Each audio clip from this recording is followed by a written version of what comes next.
اگر آپ کو میری یہ ویڈیو پسند آئے تو like, comment and share, subscribe کرنا مت بھولیے۔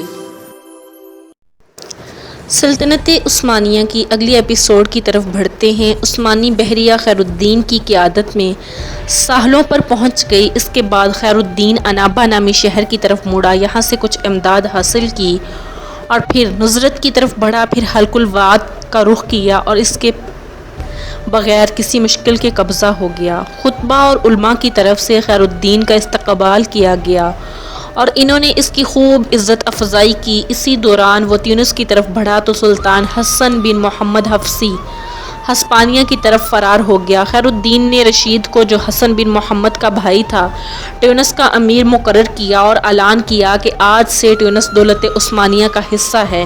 یہ اس وقت کی بات ہے جب مغربی بحر متوسط کے علاقوں پر عثمانی چھا چکے تھے۔ مغربی اقصی پر خیر الدین کے جہاد کے اثرات۔ سلطان احمد العرض سعدی نے دولت عثمانیہ اور باربروسا کی قیادت میں الجزائر قوم کی طرف سے کی جانے والی کوششوں سے پوری طرح استفادہ کیا۔ احمد عرض نے آصفی اور ارمدا کے شہر کا محاصرہ کر لیا۔ یہ 941 ہجری تا 1534 عیسوی کی بات ہے۔ قریب تھا کہ شہر سعدیوں کے ہاتھوں فتح ہو جاتا، لیکن اسی اثناء میں پرتگالیوں نے اس محصور شہر کے لیے کمک روانہ کر دی اور اس طرح عثمانیوں اور مغرب کی اسلامی فوجوں کے درمیان مسیحیوں کے خلاف اتحاد کی ابتدا ہوئی۔ جب پرتگال کے بادشاہ جان ثالث کو اطلاع ملی کہ 3 ربیع الاول 941 ہجری 13 ستمبر 1534 عیسوی کو عثمانیہ بحریہ خیر الدین کی قیادت میں شمالی افریقہ پہنچ چکی ہے، تو اس نے سبتہ اور طنجہ جیسے بعض مراکز سے انخلاء کے بارے سوچ بچار شروع کر دی۔ چونکہ یہ علاقے بحر متوسط کے مغرب میں مسیحیوں کے مفادات کے دفاع اور جزیرہ نما ایبریا اندلس سے عثمانی حملوں کو روکنے کے حوالے سے خاص اہمیت کے حامل تھے، اس لیے شاہ یوحنا ثالث نے تمام بڑی بڑی شخصیات، سرداران اور اپنے ملک کے اساقفہ کے پاس یہ خط بھیجا اور بعض پرتگالی علاقوں کو جو مغربی اقصی کے جنوب میں واقع تھے خالی کر دینے کے بارے مشورہ طلب کیا۔ اس خط کا مقصد ان سوالات کا جواب معلوم کرنا تھا کہ کیا آصفی اور ازموت کو مغربی اقصی کے حوالے کر دیا جائے یا ان سے انخلاء ضروری ہے، پھر ان دونوں سے انخلاء ضروری ہے یا ان میں سے بعض علاقوں سے۔ اگر ان کی حفاظت ضروری ہے تو کیا قلعوں کی طرف لوٹا جا سکتا ہے تاکہ خراجات کم ہو جائیں، پھر اس سے پیدا ہونے والے نقصانات کیا ہوں گے اور ان نقصانات سے ہم کیسے نمٹیں گے۔ پرتگال کے فرما رواں کو اس کے بارے کئی جوابات موصول ہوئے۔ بعض لوگوں کا جواب یہ تھا کہ جنوبی علاقے جو پرتگالیوں کے قبضے میں ہیں ان پر قبضہ رکھنا چاہیے، جبکہ بعض اس حق میں تھے کہ پسپائی بہتر رہے گی۔ دینی رہنماؤں کا جواب تقریباً ایک جیسا تھا کہ جنوبی علاقوں سے پسپائی اختیار کی جائے اور بادشاہ دفاع کے موجودہ تمام وسائل جنوبی مراکز سے شمالی مراکز کی طرف منتقل کر دے تاکہ خیر الدین باربروسا کی قیادت میں عثمانی خطروں کا سدباب کیا جا سکے۔ اسقف نے بادشاہ کو یہ نصیحت کی کہ سانتا کروز، آصفی اور ازموت سے انخلاء ضروری ہے، کیونکہ ان پر اٹھنے والے اخراجات کے مقابلے میں ان کی اہمیت بہت کم ہے۔ اسقف کی نظر میں فوجوں کا فاس کی طرف بڑھنا بہتر تھا۔ اس نے بادشاہ کو یہ نصیحت بھی کی کہ سبتہ کے دفاع کے لیے زیادہ وسائل مہیا کیا جائیں، کیونکہ اندیشہ ہے کہ خیر الدین اس پر حملہ آور ہوگا۔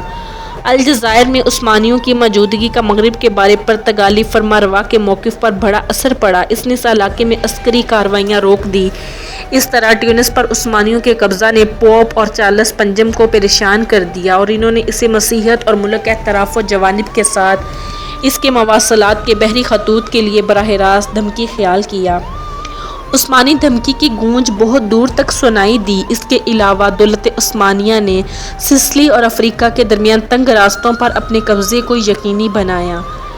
ٹیونس پر چارلس خامس کا قبضہ۔ ہسپانیہ نے اس موقع پر جو موقف اختیار کیا وہ بالکل واضح تھا اور یہ تھا سخت رد عمل۔ دولت عثمانیہ بلاد فارس میں شیعہ روافض کے ساتھ جنگ میں مشغول ہو گئی، حالانکہ ادھر یورپ میں چپکرش پورے زوروں پر تھی۔ فرانس کے بادشاہ فرانسو اول نے چارلس پنجم سے وعدہ کیا کہ وہ اس معاملے سے الگ تھلگ رہے گا۔ چارلس سوچ بچار کرنے لگا شمالی افریقہ میں کس طرف کا رخ کرے، الجزائر کا یا ٹیونس کا، لیکن سلطان حسن بن محمد حفصی کی درخواست اور استنبول کے ٹیونس سے عمل دخل کو ختم کرنے کی رغبت نے چارلس پنجم کو ٹیونس پر حملہ کرنے کی طرف مائل کر دیا۔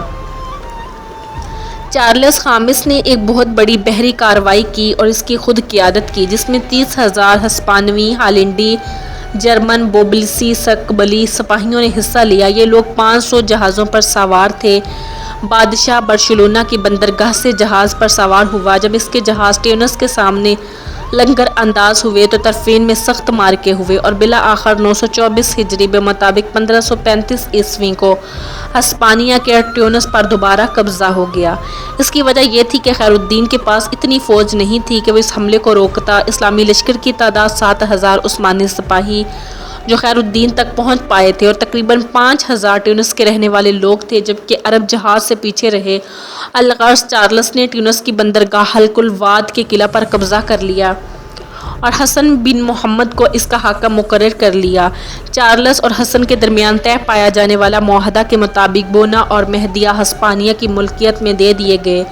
ہسپانیوں نے بونا پر تو فوراً قبضہ کر لیا، لیکن مہدیہ عثمانیوں کے قبضے میں رہا۔ اس وجہ سے حسن اپنا کیا گیا وعدہ پورا نہ کر سکا۔ اس پر ہسپانیہ نے شرط عائد کی کہ وہ طرابلس میں یوحنا مقدس کے گھڑ سواروں کا حلیف اور مددگار ہوگا، عثمانیوں کو ہمیشہ دشمن سمجھے گا اور کم از کم 2,000 ہسپانیوں کے اخراجات پورے کرے گا، جو حلق الواد کے قلعہ میں بطور محافظ رہیں گے۔ چارلس پنجم اس کے بعد ہسپانیہ لوٹ آیا اور جس وقت سلطان سلیمان قانونی بلاد فارس میں رافضی شیعوں سے برسر پیکار تھا، چارلس اپنے فتح مند لشکروں کا استقبال کر رہا تھا۔ خیر الدین کی الجزائر کی طرف واپسی۔ ٹیونس میں شکست کھانے کے بعد خیر الدین الجزائر واپس آ گیا۔ پہلے وہ قسطنطنیہ کے شہر میں ٹھہرا اور پھر یہاں سے ہسپانیہ کے خلاف کسی اور محاذ پر جنگ کرنے کی تیاریاں کرنے لگا۔ اب خیر الدین کے لیے لازم ہو گیا تھا کہ وہ ہسپانیہ سے اس شکست کا بدلہ لے۔ وہ کچھ وقت تک الجزائر کے شہر میں ٹھہرا رہا۔ عثمانی اسلامیہ بحریہ کا بادشاہ، بحریہ کا سب سے بڑا منصب دار ہوتا ہے، ہونے کی حیثیت سے وہ تمام ذمہ داریاں پوری کرے جن کا جدید پلان متقاضی تھا۔ اب اس کے لیے ضروری تھا کہ وہ چارلس پنجم کو اپنی موجودگی کا احساس دلائے اور اس طرح کی ایک کاری ضرب لگائے جس طرح کی کاری ضرب کھا چکا تھا۔ سو اس نے ہسپانیہ کے بلیار نامی جزیروں اور اس کے جنوبی ساحلوں پر حملہ کر دیا اور جبل طارق کی آبنائے کو عبور کر کے امریکہ سے واپس آنے والے ہسپانی اور پرتگالی جہازوں پر جبٹ پڑا جو سونے اور چاندی سے لدے ہوئے تھے۔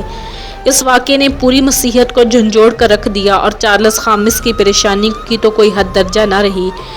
جو یہ سوچے بیٹھا تھا خیر الدین 942 ہجری 1535 عیسوی میں ٹیونس کی شکست کے بعد کبھی سر نہیں اٹھا سکے گا۔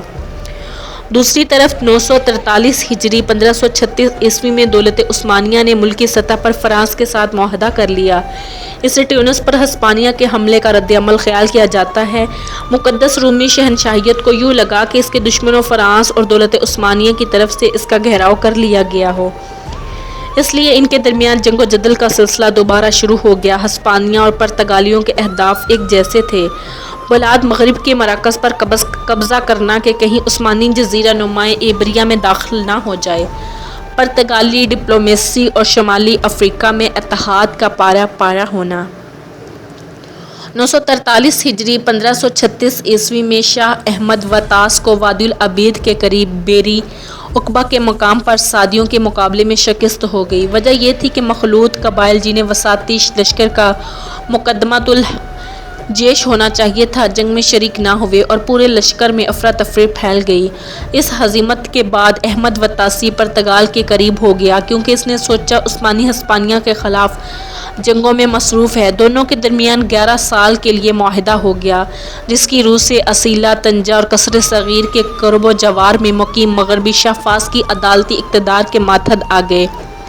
اسی طرح شاہ و تاسی کے تجارت پیشہ لوگوں کو اجازت مل گئی کہ آزادی کے ساتھ ان علاقوں میں کاروبار کر سکے، سوائے اسلحہ اور ممنوع اشیاء خریدنے کے۔ اور جب عثمانی یا فرانسیسی یا ہسپانیہ اور پرتگال کے علاوہ کسی دوسرے مسیحی ملک کے جہاز پرتگالی علاقوں کی طرف مال لے کر آئیں جو کہ مغربیوں سے لیا گیا ہو تو پرتگالی ان سے کوئی چیز نہ خریدیں۔ اسی طرح مغرب کے لوگ عثمانی تاجروں سے ہرگز کوئی چیز نہیں خریدیں گے، بلکہ مال غنیمت جو پرتگالیوں یا ہسپانیہ والوں سے چھینا گیا ہوگا اس کو چھیننے کی کوشش کریں گے، اور اگر بن پڑے گا تو ہر ملک دوسرے کو یہ مال غنیمت واپس کرنے کا پابند ہوگا۔ پرتگالیوں نے اسی طرح کا معاہدہ صادیوں سے کرنے کی کوشش کی اور مولا احمد ارچ کے ساتھ مذاکرات کرنے کے لیے ایک وفد مراکش بھیجا۔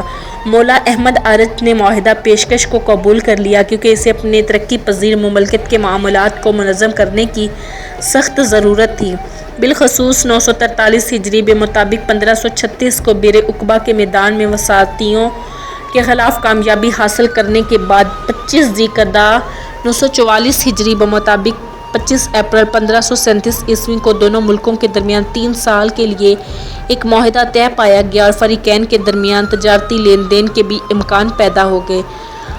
وطاسیوں اور صادیوں کے تقرب سے پرتگالیوں کا مقصد ایک طرف عثمانیوں اور ان کے درمیان حقیقی تعاون کی راہ روکنا تھا اور دوسری طرف وطاسیوں اور صادیوں کے درمیان اتفاق و اتحاد کی راہ کو روکنا تھا، کیونکہ اس طرح سے کسی بھی تعاون کا مطلب تھا مغرب میں جزیرہ نما ایبریا اندلس کے مفادات پر ضرب لگانا اور خطرہ پیدا کرنا، اور سب سے اہم بات تھی ہسپانیہ اور پرتگال کا یہ خوف کہ کہیں دولت عثمانیہ آگے بڑھ کر جزیرہ نما ایبریا میں داخل نہ ہو جائے اور اندلس کو واپس لینے کا ہدف حاصل نہ کر لے۔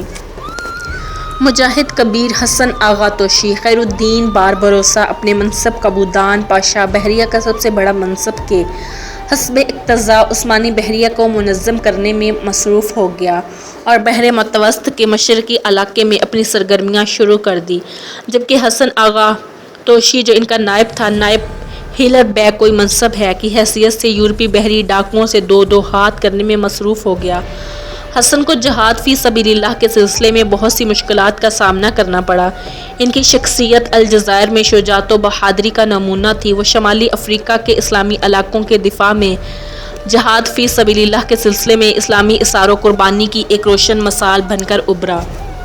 الجزائر نے بڑا رعب و دبدبہ اور جلال حاصل کر لیا۔ مسیحی اقوام اپنے عظیم بادشاہ شہنشاہ چارلس پنجم کی حکومت سے مدد مانگنے لگی اور اس کے جھنڈے تلے پناہ تلاش کرنے کے لیے دوڑ پڑی۔ ان میں سے پوپ پال ثالث کا نام سرفہرست ہے۔ 946 ہجری 1539 عیسوی میں چارلس پنجم نے خیر الدین سے معاہدہ کرنے کی کوشش کی، لیکن اس کی امیدیں بھر نہ آئیں۔ جیسا کہ اس سے پہلے بھی اس نے خیر الدین کو ورگلانے کی کوشش کی تھی کہ تھوڑے سے جزیے کے بدلے میں شمالی افریقہ کا تمہیں حاکم تسلیم کرتا ہوں، لیکن خیر الدین نے اس کی اس چال کو ناکام بناتے ہوئے اس عزت افزائی سے انکار کر لے چارلس کو ناکام بنا دیا تھا، کیونکہ چارلس پنجم الجزائر کے ساتھ معاہدہ کر کے فرانسیسی اور عثمانی معاہدے کا جواب دینا چاہتا تھا اور اس طرح شمالی افریقہ کو استنبول سے جدا کرنا چاہتا تھا۔ وہ جانتا تھا کہ جب دولت عثمانیہ اور افریقہ کے درمیان اتحاد ختم ہو جائے گا تو شمالی افریقہ اس کے مقابلے میں نہیں ٹھہر سکے گا اور اس کا سقوط آسان ہو جائے گا۔ حسن آغا توشی امن و امان قائم کرنے، حکومت کو مضبوط بنیادیں فراہم کرنے اور ملک کے تمام علاقوں کو الجزائر کے مرکزی اقتدار میں متحد کرنے میں منہکم ہو گیا۔ مستغانم کے شہر نے جب اطاعت قبول کر لی تو وہ جنوب مشرق کی طرف بڑھا اور ذاب کے دارالحکومت بکرا پر قبضہ کر لیا اور اس کے محافظتی علاقوں کو فتح کر کے ایک قلعہ تعمیر کیا اور وہاں محافظ فوج متعین کر دی۔ جمادی الاول 949 ہجری ستمبر 1539 عیسوی کو عثمانی لشکر جہازوں پر سوار ہوا۔ یہ لشکر 1300 سپاہیوں پر مشتمل تھا جو 13 جہازوں پر سوار تھا۔ لشکر ہسپانیہ کی طرف چل پڑا۔ حسن آغا کی قیادت میں جب یہ لشکر ساحل پہنچا تو ایک شہر پر حملہ کر کے اسے فتح کر لیا اور اس میں موجود مال و دولت، کھانے پینے کی اشیاء اور مال غنیمت مسلمانوں کے لیے اکٹھا کر لیا۔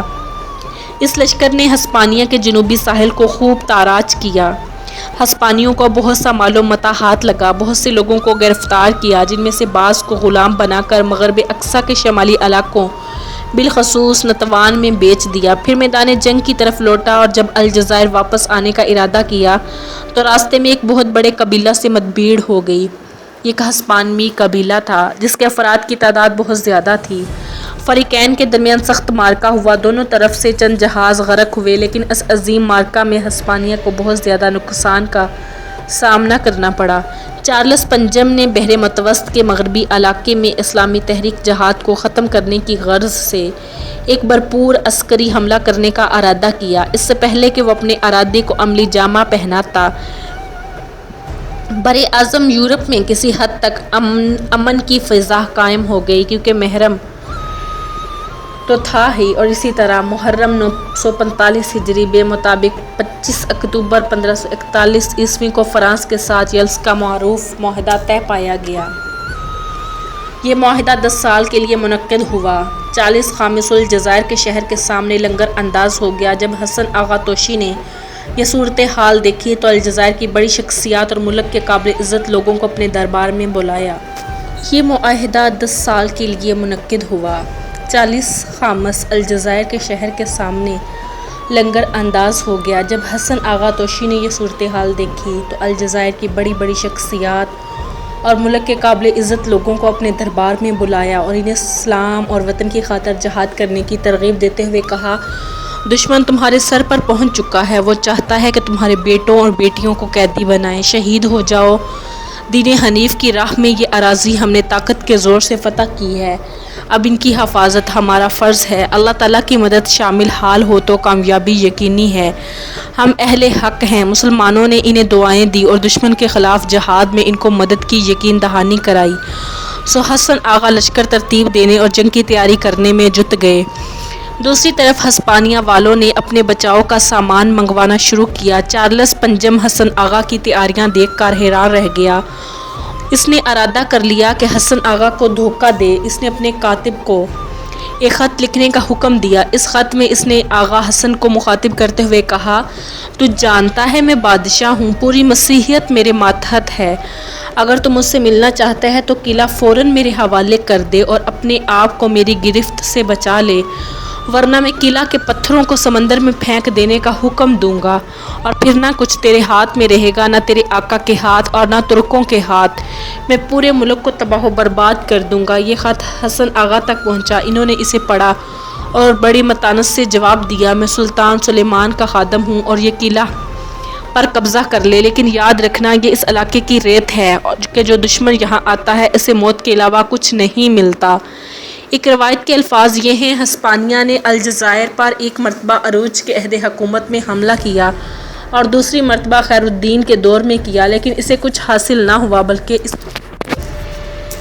اس کی دولت ایک قاصد پہنچا اور اجازت طلب کی کہ جو لوگ الجزائر سے نکلنا چاہتے ہیں، بالخصوص بچے اور عورتیں، انہیں آزادی سے باب الوادی سے نکل جانے کی اجازت دے دیجیے۔ چارلس سمجھ گیا کہ الجزائر کی فوج آخری دم تک دفاع کا ارادہ کر چکی ہے اور شہر اس وقت تک فتح نہیں ہوگا جب تک وہ مکمل طور پر تباہ نہیں ہو جاتا۔